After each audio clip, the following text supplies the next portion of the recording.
Estoy llorando. Huyes de mí. Estos son sonidos que no existen en inglés. Y en este video por fin vas a aprender cómo pronunciarlos. Pero primero veamos un poco de historia. El español originalmente tenía una distinción entre los sonidos de las letras Y y doble L. El sonido tradicional de la doble L era una lateral palatal, pollo. Pero hoy casi nadie hace esta distinción. Ahora lo más común es pronunciar la doble L como una Y. Esta costumbre de pronunciar la doble L como Y se llama yeísmo. Y hoy casi todos los hablantes de español son yeístas. Por lo tanto, esta es la pronunciación que vamos a aprender en este video. Una pronunciación yeísta. La doble L y la Y al inicio de sílaba representan la misma consonante. El fonema fricativo palatal sonoro. Debo aclarar que no estamos hablando de la Y al final de palabra, como en soy o voy. En esos casos, la letra Y no representa una consonante, sino el fonema vocálico I. Volvamos al tema. Un fonema es una idea, y una idea tiene muchas formas de hacerse realidad. Este fonema tiene tantas realizaciones, tantas formas de hacerse realidad, que puede ser muy confuso para los estudiantes de español. ¿Cuál de todos los sonidos deberías aprender? La respuesta es simple, el más común. Como dice el libro Fonética y Fonología de la Real Academia Española, en América la realización más común de este fonema es la fricativa palatal sonora. Y, ella. Otra realización común es la fricada, cha, que suele aparecer después de N o L, como en la palabra inyección o en la frase el yeso.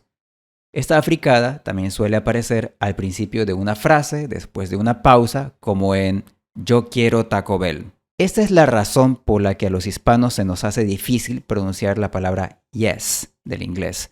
Nosotros automáticamente decimos yes, usando el sonido africado típico de la letra Y al inicio de una frase en español. La tercera realización común de este fonema, según la Real Academia, es la proximante palatal ya.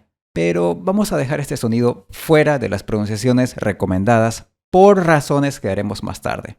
Por ahora, vamos a concentrarnos en estos dos sonidos que son los recomendados para estudiantes de español en el libro Manual de Fonética y Fonología Españolas.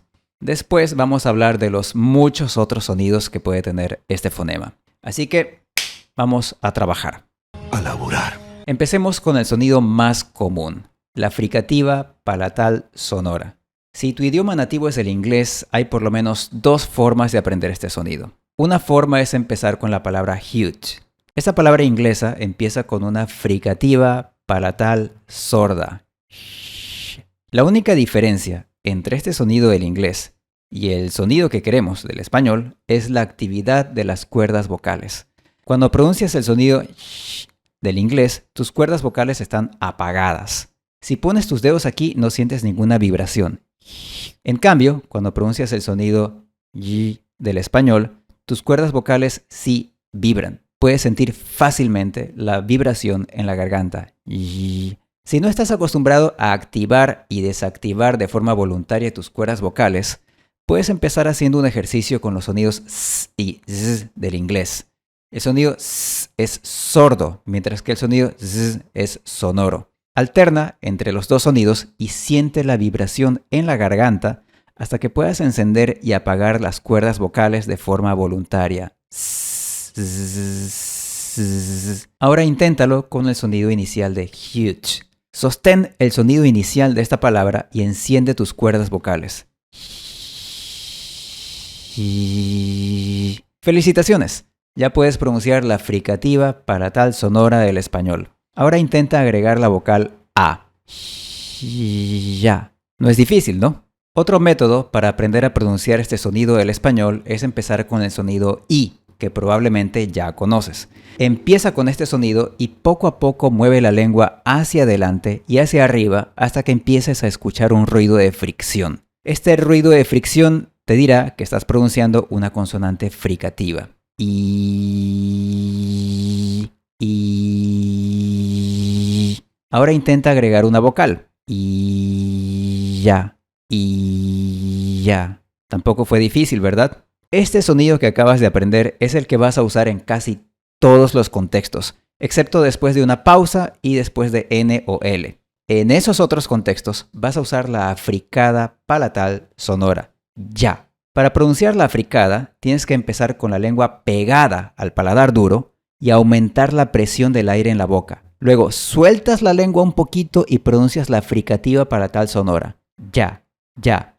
Eso es una africada, es simplemente una oclusión total, un cierre total y después una fricativa. No es nada del otro mundo. Este sonido africado que acabas de aprender suele aparecer, como dijimos, después de una N, después de una L o después de una pausa. En el resto de contextos, lo común es usar el sonido fricativo, y. Estas son las dos realizaciones de este fonema recomendadas para estudiantes. Ahora hablemos de las otras variantes.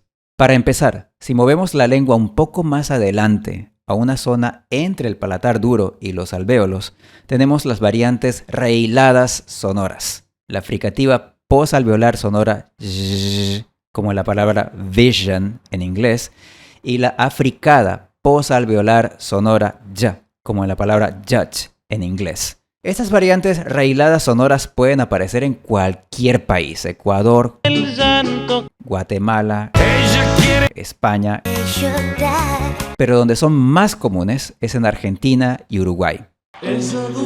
Ahora, ¿qué pasa si tomamos estas variantes rehiladas sonoras y apagamos las cuerdas vocales? En este caso tenemos las variantes rehiladas sordas. La fricativa posalveolar sorda, sh, como en she en inglés, y la africada posalveolar sorda, ch, como en la palabra chavo en español. Estas variantes rehiladas sordas son prácticamente exclusivas de Argentina y Uruguay. Ya no sirve. Yo inventé armas. Ahora vamos al otro extremo, a las variantes relajadas, las que no tienen fricción. Ya mencionamos la aproximante palatal ya, como en la palabra yes en inglés. Esta variante es más o menos común en diferentes lugares y en diferentes personas. Algunos hablantes alternan libremente entre la fricativa y la aproximante. La aproximante es especialmente común en las áreas de Estados Unidos que antes eran de México, en el norte de México y en Centroamérica. Pero incluso los hablantes que prefieren esta variante suelen convertirla en un cierre completo, sin fricción, después de una N o una L, y a veces también de una pausa, y a veces también pronuncian la fricativa.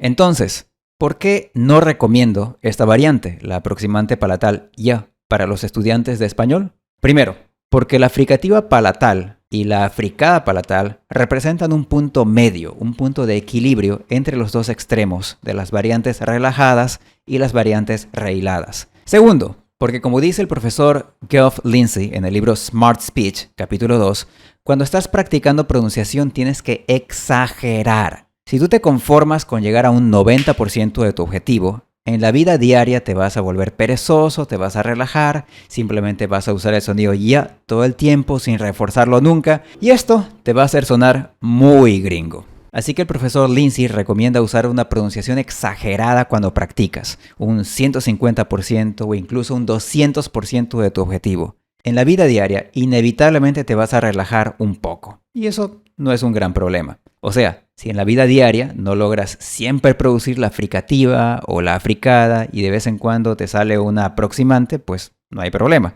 Los hablantes nativos también lo hacemos.